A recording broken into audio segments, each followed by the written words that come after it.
Have you ever felt like something was watching you from the shadows? Join me as I explore stories that will keep you glued to your screen. I had always been curious. Ever since I first heard about it. The deep web intrigued me. Everyone talked about it in hushed tones. Like it was some forbidden place, dangerous, hidden, and dark. But, of course, there was something alluring about the idea.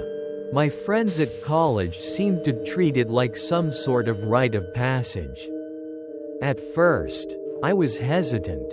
The horror stories about hacking, disturbing websites, and people somehow getting their personal information scared me.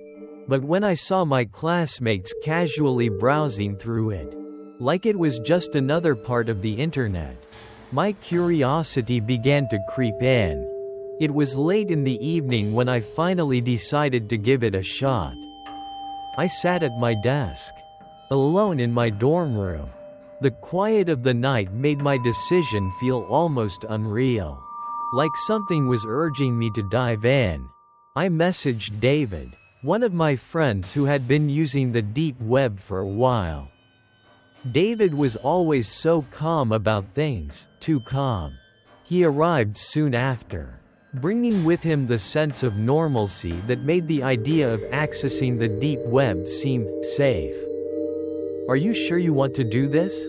David asked, glancing over at my computer.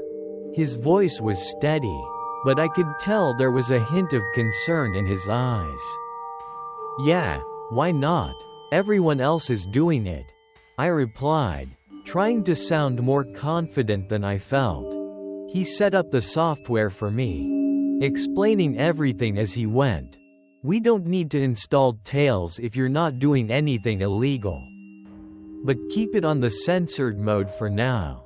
Trust me, the last thing you want is to stumble across something you can't unsee." I nodded, but in my mind, I was already imagining the things I might uncover. After a few minutes of setup, we were ready. My new IP address was secured, and David gave me one last piece of advice. "Don't get cocky. It's easy to get lost in there. Just be smart about it." As soon as he left, I sat back in my chair and opened the browser. The screen was filled with links, some harmless looking, others far more sinister. My heart raced as I clicked on a few, looking for something that would feel thrilling. I had seen so many others do it. So why not?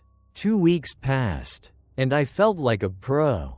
I was no longer a beginner in this shadowy world. I had explored various sites, joined forums, and even bought some weed from a seller who seemed perfectly normal. I had become cocky. I thought I knew it all.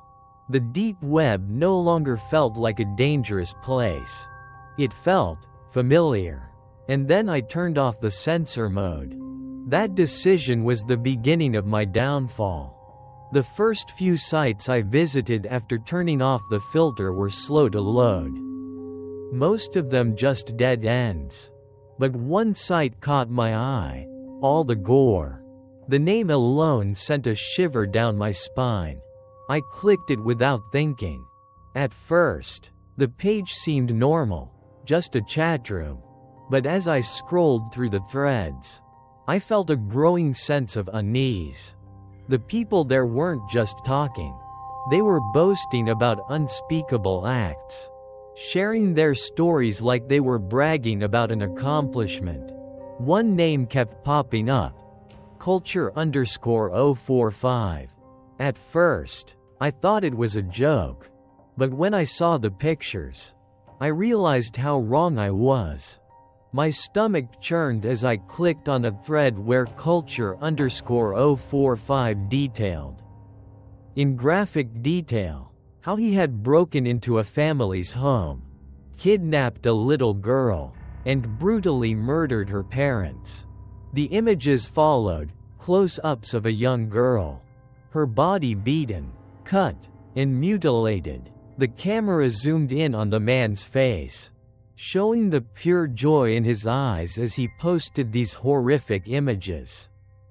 I couldn't breathe. My hands shook as I tried to type. "You people are sick. How can you sleep at night?" Immediately, the chat room erupted with mocking laughter.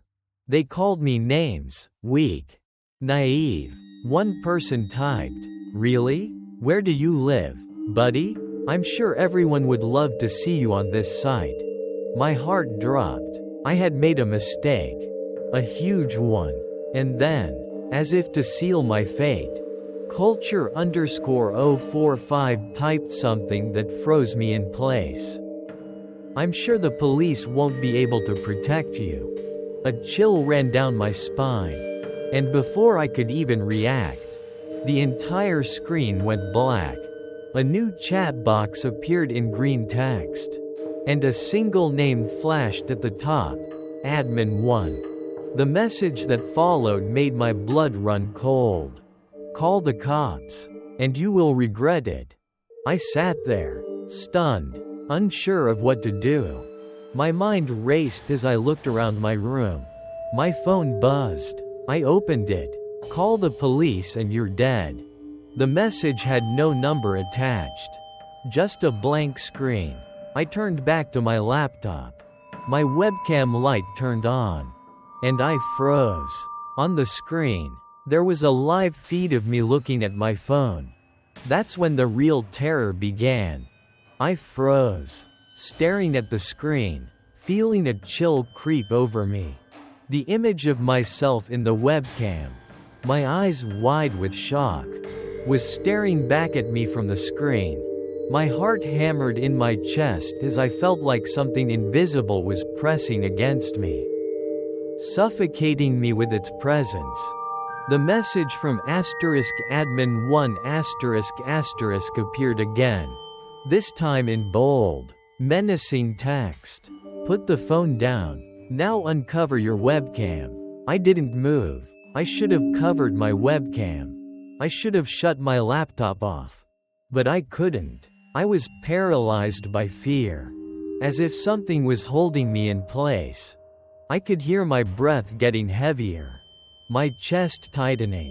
The thought that someone was watching me, that they had access to my every move, made my skin crawl. Then, the screen flashed again. My name appeared, *Chris Walker, followed by my full address. I gulped, my stomach turning into knots. My fingers hovered over the keyboard. But I didn't know what to type, what to say. My mind was racing. My body frozen in place, unwilling to take any action. The next message came in. "It would be a shame if you and your college buddies went missing." Wouldn't it? I couldn't breathe. I felt my throat close up as panic seized me. My hands trembled, and I finally reached for my phone, trying to call 911, but my hand shook too much. I couldn't hold onto the device properly. When I looked back at the laptop, the webcam light blinked off for a split second, then came back on, and I saw the familiar face of *admin1** in the chat window. "I told you not to do that." The chat box filled with another text that caused my heart to drop. "Now, don't ever try to visit this site again. Follow my instructions carefully." The next few moments felt like they stretched on forever. The instructions on my screen were simple, but terrifying. I was told exactly how to erase everything I had done, how to cover my tracks. Every action was done under the threat of knowing that if I didn't comply, I might not be here tomorrow. I followed every step, shaking the entire time. After what felt like hours, the message came again. "Now don't ever try to come back. You're lucky we let you off easy this time." I wiped my laptop, wiped my phone. I was terrified, trembling, but I thought, maybe, just maybe, if I followed the rules, I'd be safe. A few days later, The paranoia didn't go away. I moved to a new apartment, changed all my information, and tried to move on with my life, hoping the nightmare would end. I kept thinking about what had happened, and it ate away at me every second of the day. I decided to tell David everything that happened. He listened quietly, eyes wide with disbelief. David. ****. Man. That sounds like something straight out of a horror movie. I can't believe you went through that. I tried to laugh it off. I wasn't the same anymore. Though, I could feel my hands shaking every time I checked my phone. I kept imagining those eyes watching me, seeing me through the lens of my webcam. I couldn't shake the feeling that I was still being watched, like I was still a target. One night, while we were both up studying late, my phone buzzed. I glanced at it quickly, a cold sweat breaking out across my forehead. The message didn't have a number, just like before. It said, "Check your computer." My heart dropped. I stared at the screen for a long moment. What did this mean? My hands shook as I opened my laptop. The mouse moved on its own. I tried to grab the mouse, but it was like someone else had control. Panic flooded through me. David, noticing my distress, ***, what's going on? I couldn't answer.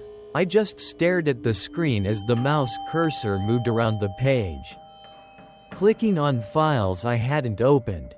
My fingers trembled as I tried to do something, anything to stop it.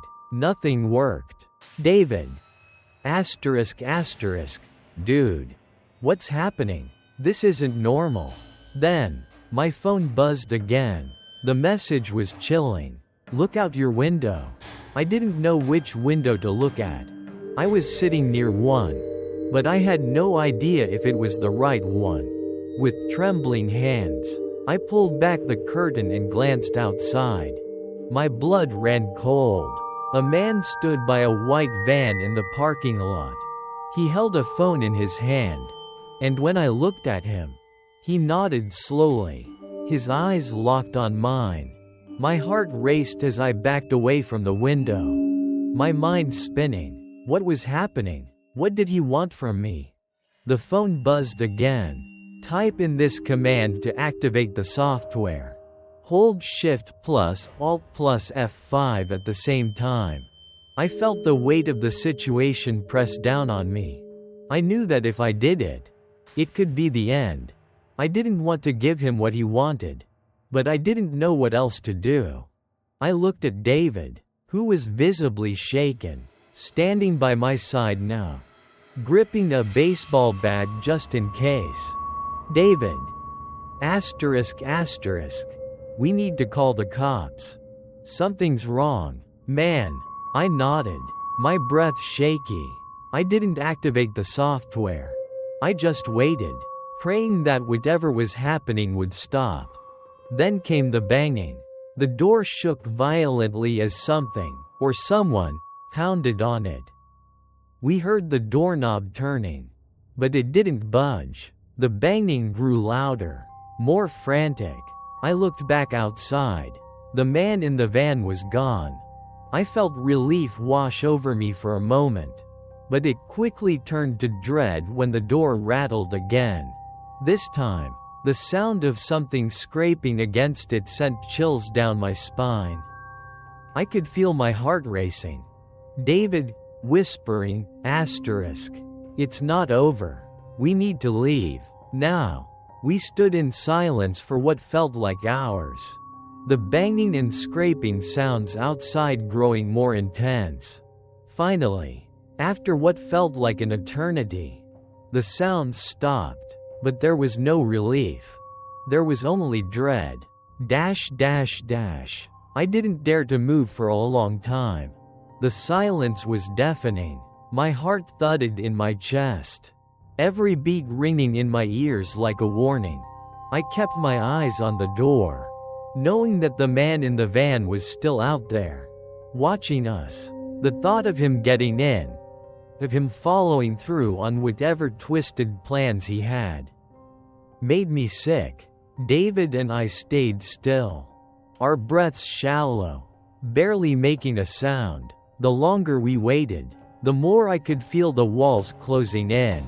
The sense of being trapped, being hunted. It was like a living thing, breathing down my neck. Then, finally, the sounds stopped. No more banging, no more scraping. For a moment, it felt like maybe, just maybe, we were safe. But that feeling didn't last. Not even close. I couldn't take it anymore. I stood up, looking at David, my hands shaking so violently that I could barely get the words out. "Chris, we need to leave. Now." We rushed to the door. And when I pulled the handle, it was locked. But that didn't stop the panic from setting in. We quickly ran to the window and peeked through the blinds. The man wasn't there, but I could feel him. He was still out there, lurking in the shadows, waiting for us to make a mistake. David turned to me, his face pale, eyes wide with fear. "David, what if he's still watching us? What if he's just waiting for us to leave?" I didn't know what to say. The idea that he might be watching us, that we were being tracked in real time, sent another wave of cold dread through my body. I didn't want to admit it, but David was right. I knew it was true. The man had control of my laptop, of my phone, and somehow, he had tracked us to this new apartment. He could be anywhere. We weren't safe. I dialed 911, my fingers trembling as I tried to hold the phone steady. The operator picked up, her voice calm and professional. "Operator. 911. What's your emergency?" Chris, panting. Someone's after me. They've hacked my laptop, my phone. They're watching me. Please, you have to help." I tried to explain everything that had happened, but I knew the words weren't coming out right. The fear in my voice made it impossible to think clearly. I kept glancing at the door, at the window, expecting to see him at any moment. The operator promised to send someone over as quickly as possible, but it felt like hours before the police finally arrived. By the time they knocked on the door, I was a nervous wreck. My hands were clammy, my head spinning. When the officers entered, they immediately began investigating the apartment. One officer was checking the windows. Another was scanning the room for signs of forced entry. But when they got to my laptop, they paused. The tech officer they'd brought in looked at it for a long moment before turning to me. His face grim. "Tech officer, your laptop's been compromised. There's malware here. Deep-level stuff. It's hard to trace. But whoever did this had remote access to your system. We'll need to get it cleaned up. But you need to stay alert. This isn't over." Chris, shaking. I don't understand. How can they get to me like this? I moved. I changed everything. Tech officer, it doesn't matter. If they have your information, if they've been following you for a while, they can get to you anywhere. You need to stay vigilant. The next few days felt like a nightmare I couldn't wake up from. The police couldn't trace the hacker's location, and my laptop was wiped clean, erased of everything. Every trace of the deep web and the horrors I'd seen. But that didn't mean I was safe. The worst part was that the terror didn't end there. A week later, I came back to my apartment after school. Exhausted, barely able to keep my eyes open. David was at work, and I was alone. I collapsed onto the bed, hoping for some rest. But before I could even drift off to sleep, I heard it, the rattling of the closet door. I sat up, heart pounding. The sound stopped, but only for a moment. It was like I was being haunted by the echoes of that night, by the memory of that man, and the images that had forever burned into my mind. I hesitated before getting out of bed, my body frozen in place. What was that sound? Was it real, or was I just imagining it? The air felt thick, like I was drowning in it. I slowly got up and moved towards the closet. The door creaked as I pulled it open. Nothing.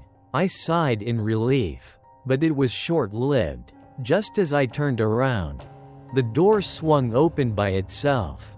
I froze. A figure stood in the doorway. A man, his face hidden behind a mask. I didn't know what to do. My legs were like lead, my body refusing to move.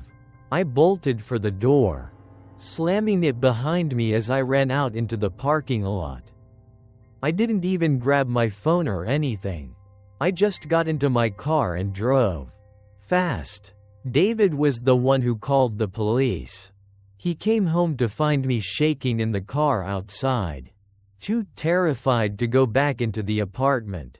When the police arrived, they found no signs of a break-in. The apartment was untouched. The doors, windows, everything looked perfectly normal. The officers did a thorough sweep, checking for any traces of forced entry or unusual activity. But there was nothing. It was as if the man in the mask had never been there at all. But something had changed. I could feel it deep inside me. A gnawing, unsettling sensation in the pit of my stomach. The terror I felt wasn't from the man. It was from knowing that whoever had been behind all of this had been in my life, had been watching me, and they were still out there. I had no idea who they were or how they had been tracking me. I hadn't told anyone about the messages from the deep web, the threats, or the horror I had experienced. How did they know everything? How did they know my name, my address, and the photos? The masked man in my closet? My mind spun with questions, but the answers remained elusive. The police couldn't help me any more than they already had. They had told me there were no signs of anyone tampering with my apartment. No obvious signs of hacking. Nothing to suggest that anyone was still watching me. But I knew, deep down, that they were wrong. Someone, was out there. And they weren't going to stop until they got what they wanted. I stayed at David's place that night. It felt safer, having someone else around, but even with him by my side, I couldn't shake the feeling that I was being watched. Every time I glanced over my shoulder, every time I saw a shadow move out of the corner of my eye, my heart skipped a beat. I couldn't sleep, not properly. I kept hearing faint noises, scratching, tapping, the creak of floorboards in the distance. I told myself it was just the house settling, just my nerves. But every time, it felt real. The next morning, after a sleepless night, I tried to force myself back into a normal routine. I got up early, had some breakfast, and sat down at my laptop, hoping to distract myself. But as soon as I opened it, a chill ran through me. The wallpaper had changed again. It was different this time, more personal. I stared at the image for a moment, my blood running cold. It was a picture of me, standing outside the apartment building, taken from a distance. I hadn't even noticed the photographer. I couldn't remember when or how it had been taken. But there I was, looking lost, standing in the parking lot, completely unaware that someone was watching me. I slammed the laptop shut, panic setting in. My phone buzzed beside me, and I hesitated for a moment before picking it up. It was a text, and there was no number attached, just a blank message. It was as if the phone itself had an eerie life of its own. as if it knew exactly what I feared. "We see you, asterisk." I dropped the phone onto the table, my hands trembling. I was shaking so violently. I could barely hold my breath. It felt like the walls were closing in on me. My heart pounded in my chest. And every time I blinked, I imagined I could feel someone's gaze on me. I tried to get up, tried to do something, anything, but I couldn't.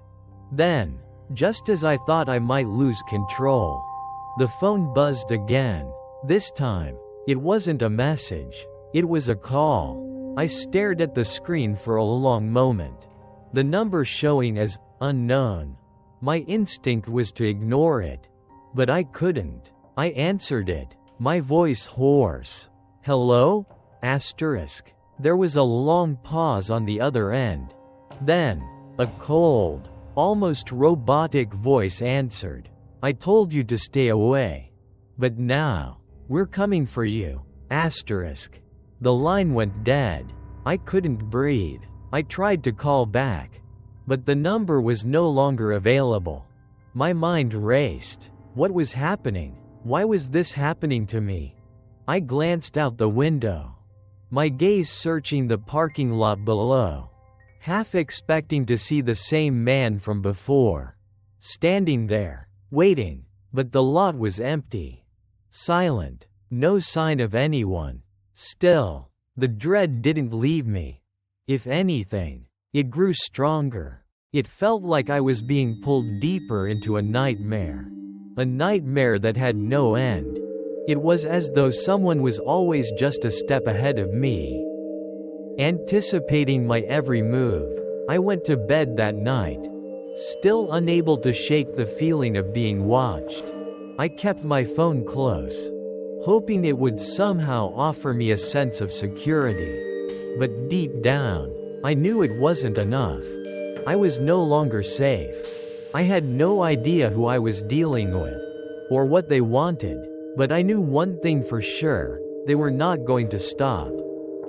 The following morning, I woke up to a chilling realization. I'd left my laptop in the living room overnight, thinking it would be safe. But when I went to check it, my heart sank. It wasn't just the wallpaper that had changed this time. The entire screen was filled with a new message, one that took up every inch of the display. "You're next, asterisk, dash dash dash." It felt like my life was slipping out of my control, like I was being dragged into some twisted game I couldn't escape. I stared at my laptop screen, my mind racing, my heart pounding. Every fiber of my being screamed for me to run, to get out. But where could I go? Who could I turn to? The police couldn't help me anymore. Not when the nightmare had already infiltrated my life so thoroughly. I took a deep breath and tried to steady myself. I had to think clearly. I couldn't let them win. They wanted me scared. They wanted me to fall into their trap. But I refused. I slammed the laptop shut, desperate to cut off whatever connection they had to me. I needed to take back control of my life.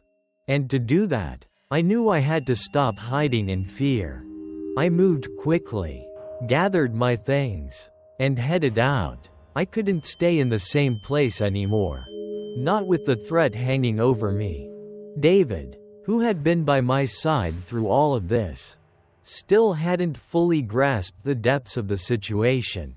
He had seen me shaken, but he hadn't experienced the suffocating terror of knowing someone could be watching you every second of the day.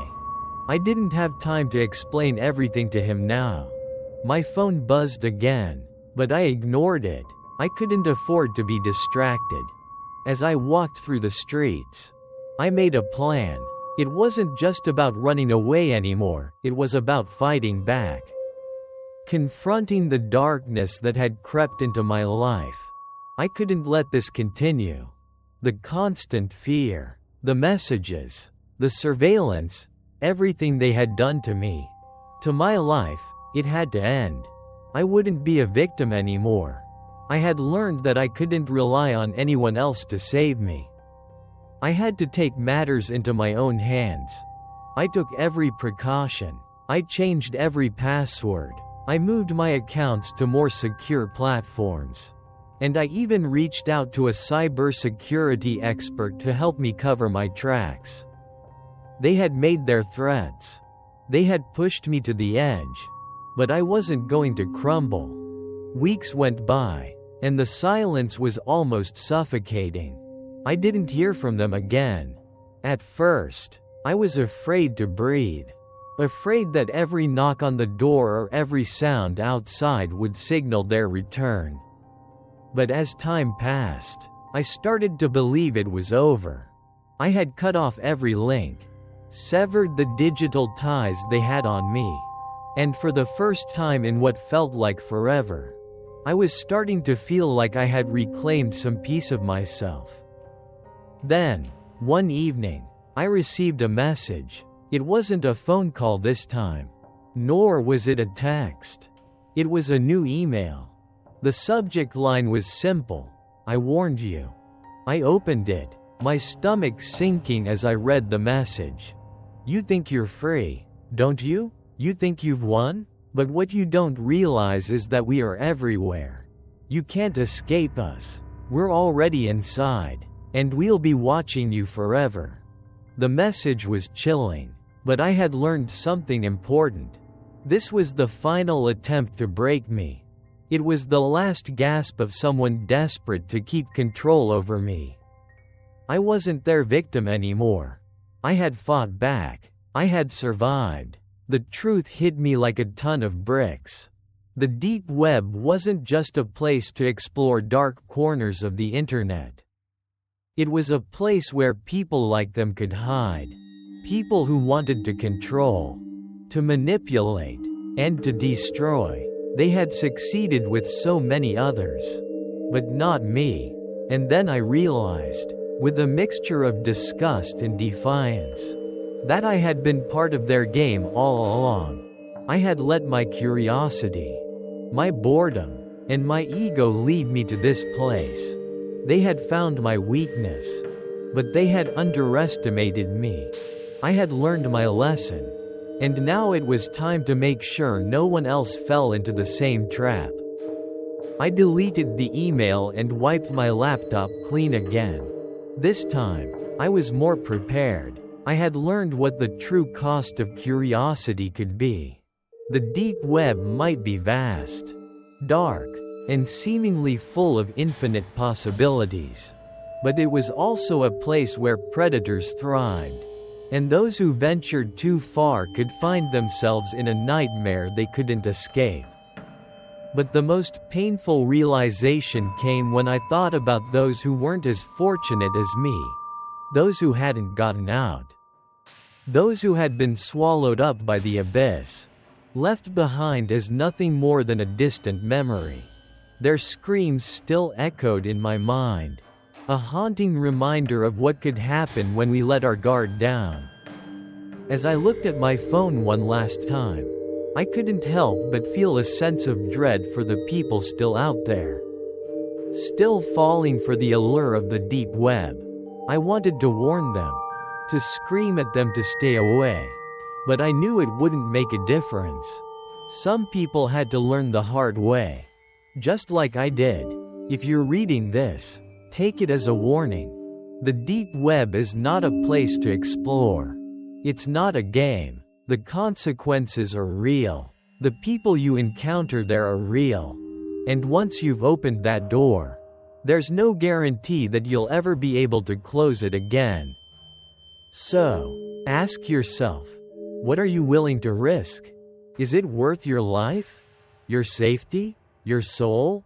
Think carefully before you step into the dark.